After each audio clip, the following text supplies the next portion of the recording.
Good evening and good evening and welcome to another talk by the Roswell Artists in Residence Program's Artists in Residence. And thank you all for coming out such a beautiful afternoon. A lot of people have other things to do on the weekend, but it's nice to see you guys are interested enough to come down here and listen to these talks. We have a particularly interesting one for you today. Our artist is Luis Sahagun. Luis was born in Jalisco, Mexico, but he grew up in the Chicago area. And that's a city noted for its hardworking immigrant communities and for its distinctive and often unconventional approach to art making. I don't know how many of you are old enough to remember the Chicago Monster School, but it was back in the 70s. It was a well-known, controversial group of individuals who made art in very unconventional ways and followed their own lead. Didn't pay much attention to the trends that were coming to them from Europe or from the East Coast. And I think Luis kind of follows in that tradition whether he knows it or not.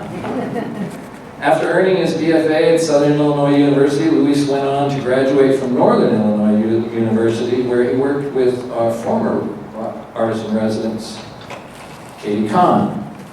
And after he completed his Master of Fine Art, he was shown his work extensively, both here in the United States and in Mexico.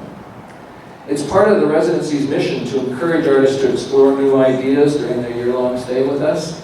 And Luis has taken us at our word.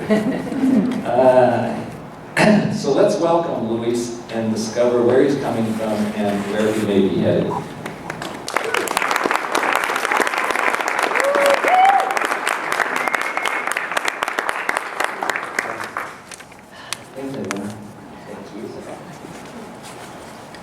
Thank you, Stephen, for the nice introduction. Thank you, everybody, for coming here today. And thank you, Sally, thank you, Don, all the residents for making this experience so great. RMAC, Sarah, everything you guys done, helping me install. It's been a great experience. I've been here for about 7 months in Roswell. I'm just in the residency program, and it's been great. So I really enjoy the community, so thank you. I thought I'd start off today with an image it's a photograph taken by a really good friend of mine. His name is Juan Fernandez. And I showed this picture because I think that it captures the essence of the type of work that I do.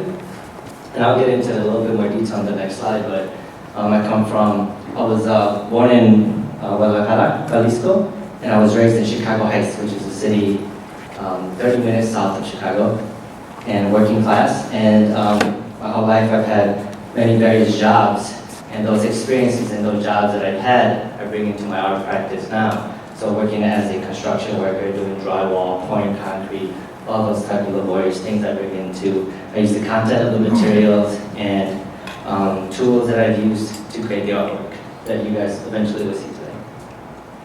I did a Google Map search of Chicago Heights. So this is Chicago Heights, 30 miles south of Chicago. It takes about 30 minutes to get there. Chicago Heights is known for its steel industry. They built these freight trains, and this is a freight train company that my grandfather worked in for many years. My grandfather, the reason I went from Mexico to Chicago Heights is because my grandfather was part of the Bracero project in the 1940s, and that was when the United States granted visa for Mexicans to come and work. And my grandfather was one of them, so he helped build the city of Chicago Heights with the freight. And again, this is where he worked at, and he worked there as a laborer for his entire life. Up here is my high school. I think it's a beautiful building, so I put it up here for you guys. And down here is where I grew up. It's in State Street and Lincoln Highway. And I put that picture because Chicago Heights, in a way, is very much a mirror city of Chicago, and unfortunately, it also mirrors it in its violence. And something that I'm going to talk a little bit about today. I bring it up in my practice, and in this image, just to give you an idea, in this building, I grew up on this side of the street. In this building, the police did the highest drug bust, in one of the highest drug busts in Illinois, millions of dollars of drugs and multiple weapons and really ugly stuff. And also, during the time that I was growing up, going in high school, there was a huge gang war happening that also affected and shaped who I am as a person and what I do as an artist. This is an altar of my grandfather. This is at my grandma's house. And I thought I'd show that picture. After how Stephen mentioned, I graduated from Southern Illinois and I received a BFA in product design. And I worked as a furniture designer for a company called Seating Concepts. And we did designs for young brands like KFC's, like the images that you see now. So all these soffits, all these designs, we would design them, put them in AutoCAD, CNC machine them, and they would get built in the company. This, I believe, might be no, this is IHOP actually, it's a moving package. And this is, I don't remember, but I put this in because of the settee, the curved settees. Burger King. Burger King, okay. Yeah. Sorry. After that job, I used to work at a company called Formax. And in Formax, I was a technical illustrator for these machines that form and slice meat products. And I worked a little bit with the research and development team and with mechanical engineers to further design these machines. This here is some of the illustrations.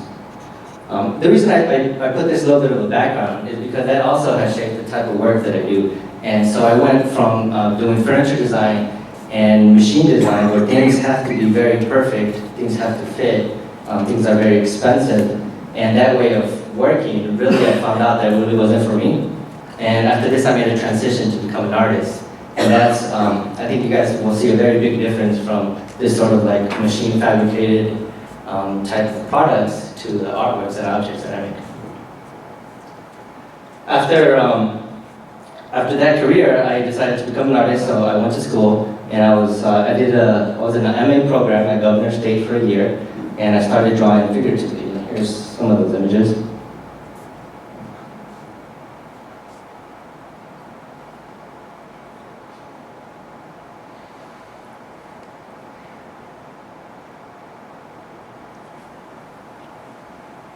Also, if you guys have any questions as I'm speaking, you can go ahead and raise your hands.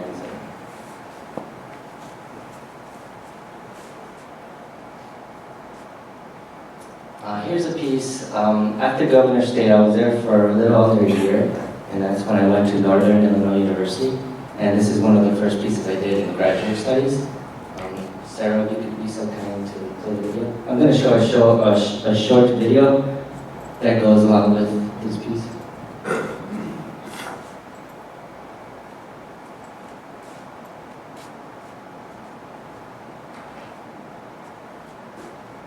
What I was focusing on this piece and in grad school was I was thinking about thinking ways of reducing art in a way where I could kind of digest it. And I was thinking about mark makings. I wanted to come up with a project or a way of making that was unique to myself and my persona, and something that when I made a mark I could really say that this is me. And so this was a piece that I did. Think back in Chicago Heights for a short period of time. I was an amateur boxer, and so I did a performance piece here where I recorded myself going 3 rounds for 3 minutes, for 30 seconds rest, which is the amateur rules. Okay, sorry. Who won? I lost. Shortly after that piece, I couldn't move my left wrist for a couple months. So, I didn't go to the doctor, so I don't know if it was officially a fracture or not. And that's the aftermath. After that, I did a piece titled 2 Sides to a River Story, which is 26 boxes stacked together to create an arch. Here's another view. And then from this, Visually, it just animated in my mind of trying to stack all these cardboard pieces together. And this is where I came up with a series I call Cardboard Paintings. And I have a small video that shows you the process. So Sarah, could you play that? It's about 1 minute and 20 seconds, so we'll watch the whole thing.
And that piece is titled Brown Rainbow.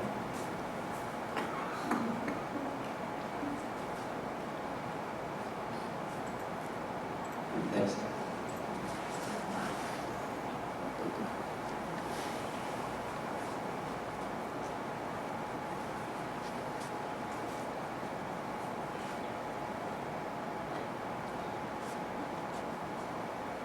This is another piece titled Conflicts of Desire.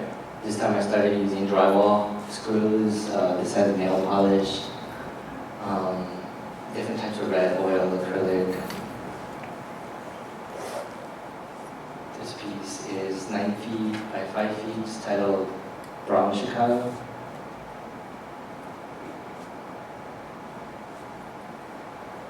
Dimensions of Pain and Beautiful Suffering.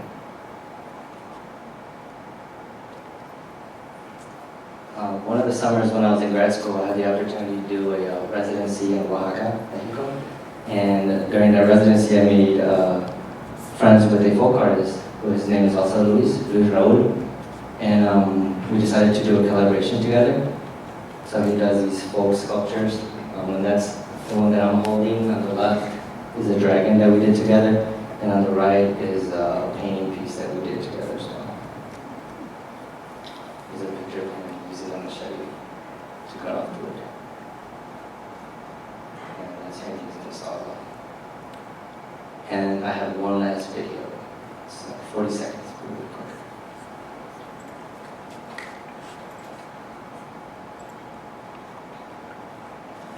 I wish there was audio, because there was some really nice music playing in the background.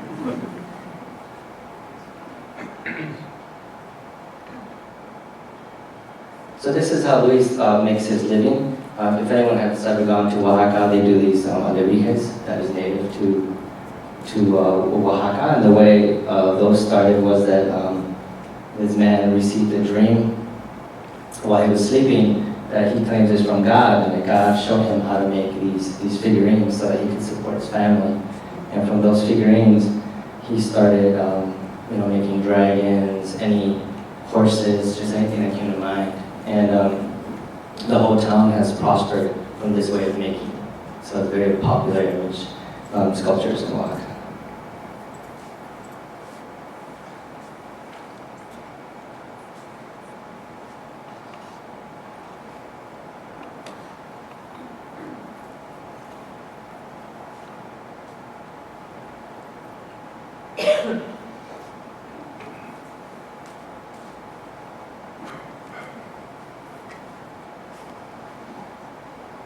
This is his wife.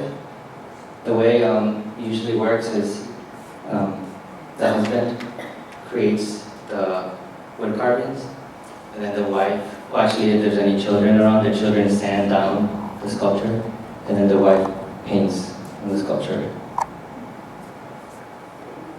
And this is the final piece. I look at the picture. And of course I did the wing with cardboard. And we titled this Entre Tocayos. And where Luis Raul lives, this is Monte Alban.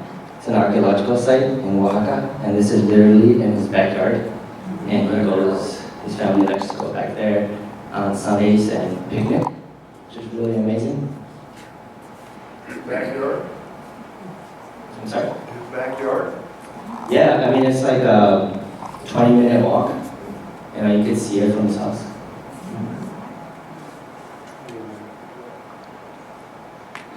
After graduation, I was invited to do a solo show in Chicago Heights. It was sort of like a homecoming exhibition, and I worked with the city and the township of Chicago Heights, and they provided funds to hire 2 interns to work. They're high school art students, so they work with me. We titled the exhibit the Urban Box Project, and we got this bike with this silly umbrella, and we go all over town and do interventions. We do just silly yarn bombs. I've got some images. There's some press we received. We did ephemeral murals where we painted plexiglass, and then we took pictures to see the murals, and then we cropped them. We went around town. We painted faces for little kids. We did balloon animals. We did all sorts of fun things. We go to the library and just do balloon animals for the kids. We excavated materials. Everything that's the show, every artwork that was in the exhibit was created from the debris found all over Chicago Heights, and we used the bike to get all the wood and everything that we found to bring it back inside the gallery. And this is an installation shot of the exhibit. Here's a piece. This is titled A False Revival. This plant is actually in my house here in Roswell. It's really large. Really great. This is a drawing of someone in Chicago Heights and a sculpture. And this is for the duration of the exhibit every Thursday. We encourage the community to bring in some of the materials, bring in wood that was around their houses, and they bring in materials, and I would build and have conversations with them as I was building, talking about the history of the wood that they donated, and I was building this is a crane, one of those cranes that you used to kind of like hamster wheels, like back in the day, to make cathedrals, and they were like this human power. You go inside and you start walking, and the crane works. Unfortunately, this isn't operational. Here I started to get into the work that I've been doing here in Roswell. And this is an image called Los Barrigones, or Ratoncitos, and that translates to potbellies. And the reason I put this here is because it deals with mythology, and they really don't know exactly what these sculptures are. They're found in Mesoamerica, mostly in El Salvador and Guatemala. And they believe that in these towns, they used these sculptures and they created a mythology, and they invented their own gods. And the whole town believed in this and prayed to them and so on.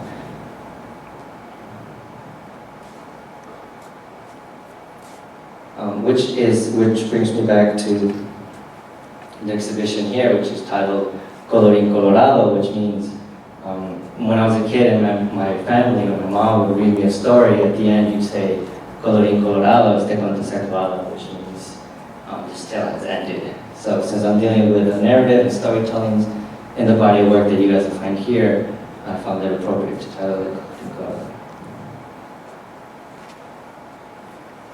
And I'm going to read part of the story of this mythology that I created. There was nothing as we know it here. At first, there was only water.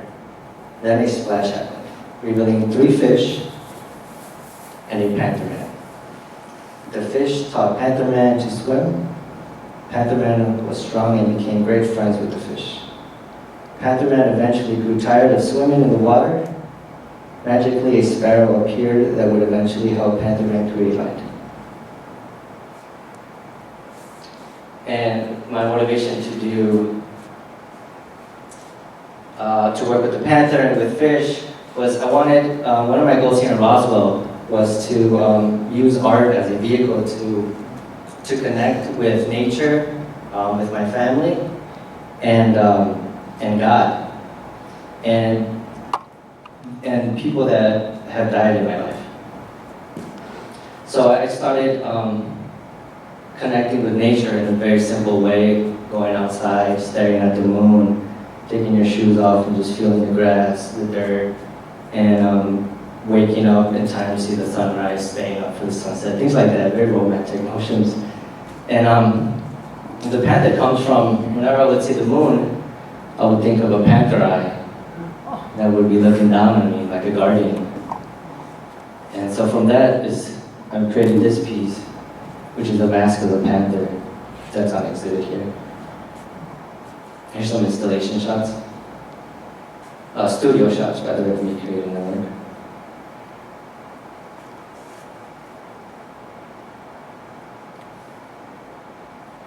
That's a finished piece.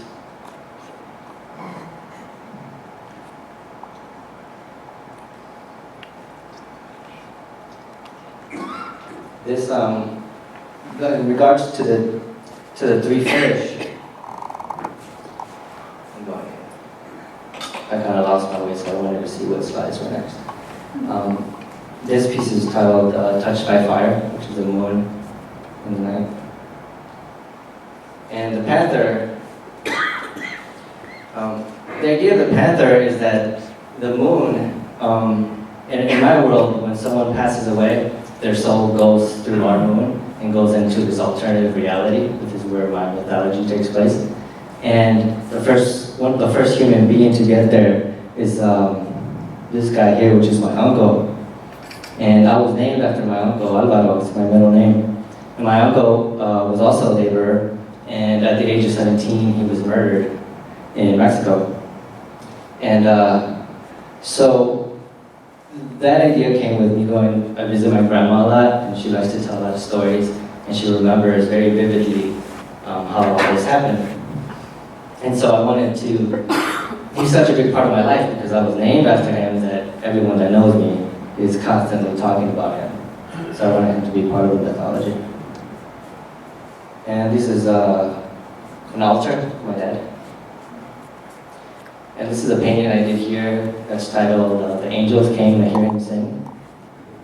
And I put these images back to each other to see how they influence the type of work and vernacular of the images that I was using.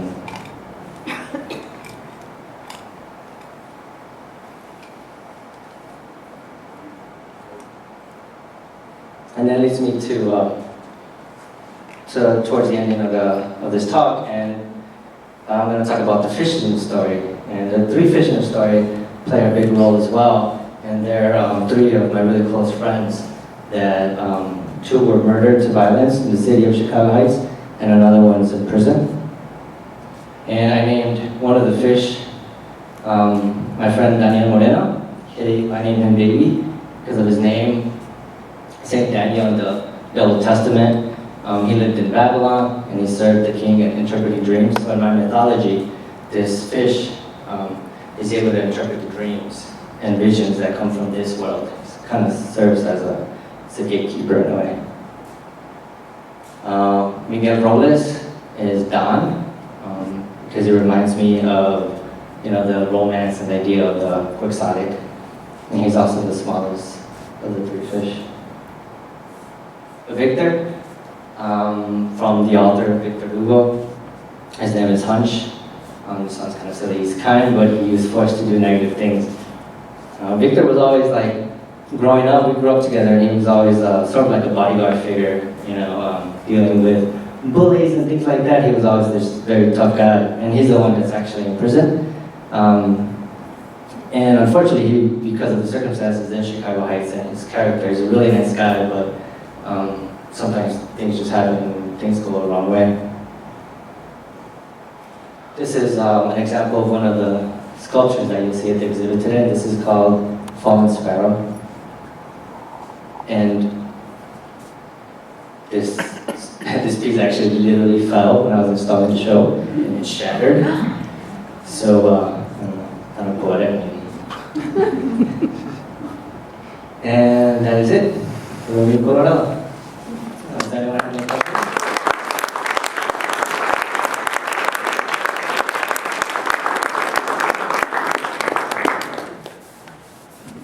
Okay, questions?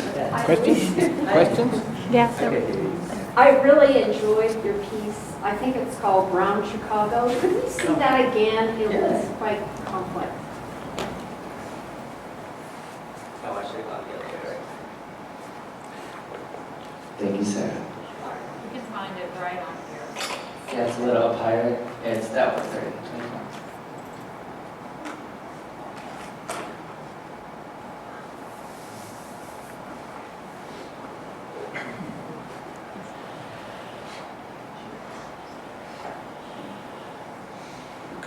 Is most of your medium that you use recycled or reclaimed materials?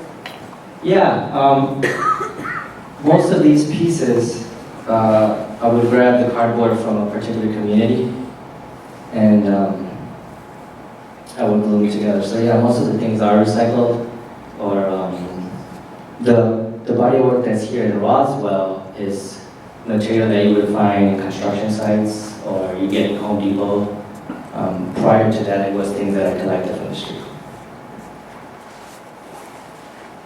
Is Chicago Heights the same now as it was when you were growing up, or has it changed? It's changed for the better, I think. I love the city. I love that city because it's so rich in culture, and it's actually really famous for Al Capone. That's where Al Capone is. But it's great food, great everything. But I think, unfortunately, a lot of the negative things happen to teenagers and growing up, come to age there. I think once you're an adult, you sort of separate yourself from those things, and you're not as aware of things that are happening. So now, and I look at Chicago Heights in a different perspective, and I do go back and I do a lot of talks with high school students and volunteer a lot of work there to help the circumstance. Where is it to Cicero? About 20 minutes. So you've developed this narrative, which, while you're on the grant, and the show reflects that. Is that something that carry on? Is there more layers that will come from this after this show? What do you see happening? That's a really good question. Yeah, this exhibit talks about the creation mythology. So in the future, I would hope to develop. There's a lot more characters and a lot of more different things that could come in. So it's definitely something that I would probably continue the body of work. I'm curious to know how you make decisions about color in the cardboard pieces. Because like I saw you like put the glue down and you put the glue and you covered it. Like, do you have a plan for like the next layers where I'm gonna reveal that glue somehow, or like how do you? Yeah. Yes, I do. Yes and no. I made so many of them because when I first made the first piece, I enjoyed the process and I knew I liked the outcome, and I really wanted to experiment and investigate different things. So I painted each layer. I use different types of glue, I use different types of sanding techniques, different types of cuts, different types of blades, and so forth. And then after I sort of acquired this knowledge of what I like to do and what was more efficient, then I would start using those tools. And as far as color, in a way, I mostly enjoy the brown pieces because of the different tones in the brown and the color that comes from the found objects, from the shipping boxes and all the stamps and UPS marks and stuff like that. But the colors, I do think like Conflicts of Desire, which is the red one, for that it was just like very basic for me. I wanted to deal with abstraction and just make, I heard one of my professors at the time said that to make a red painting is actually really, really difficult. And so I decided to make a red painting. And it was just something as arbitrary as that. Yeah. Yes. Do you have an idea when you first start, or do you just start and let it develop and tell you what it wants to be? Yeah. For this body of work, I knew that I wanted to deal, in grad school I dealt with mark making, and here in Roswell I wanted to deal with more specific subject matter. So I did have an idea. The ideas came from wanting, like I said, wanting to connect with nature. I didn't know how. Wanting to use imagery, like pictures from like my grandma's house and so forth. So I wanted it all to come together in a certain way. But I don't work in a way where like I have an idea and then I make it. But here, I would write the story, I begin writing the story, and then I go in the studio and then I play around and I make with different things. And then so the writing would inform the sculptures, and then the sculptures would then inform the writing. And it would be this conversation we would have back and forth, instead of thinking, well, I'm going to do this fish that's going to look like this, and let's just make it. It was more of a back and forth.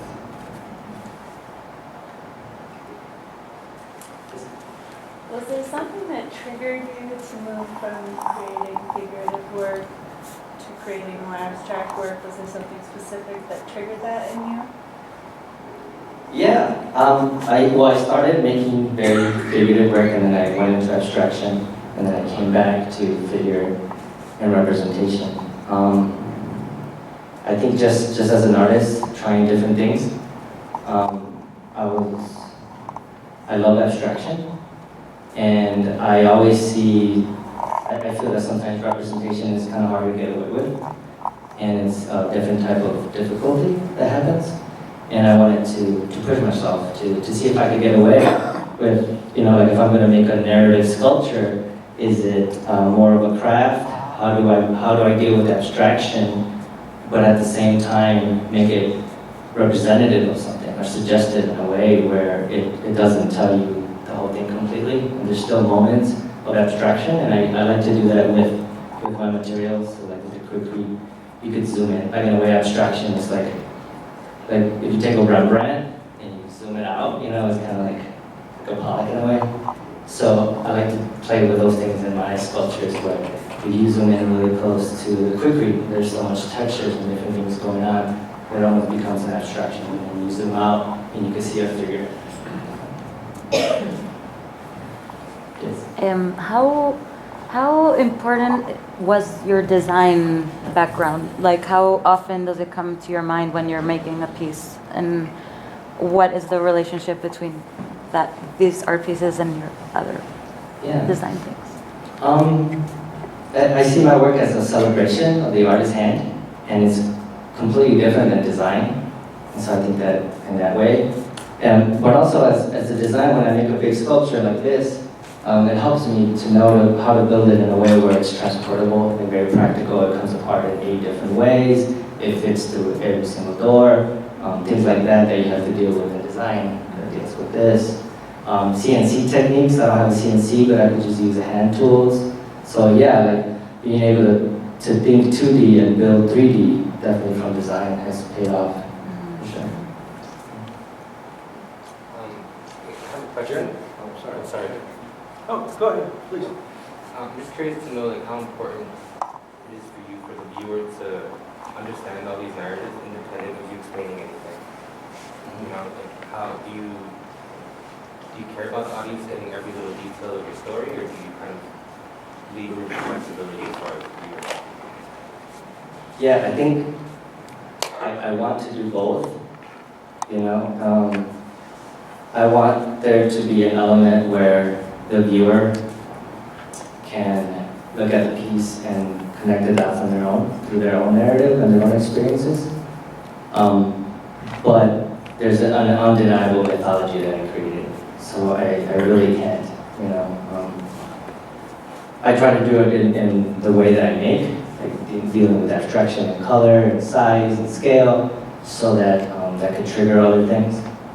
but so I'm trying, I guess the answer is I try to do both. Yeah.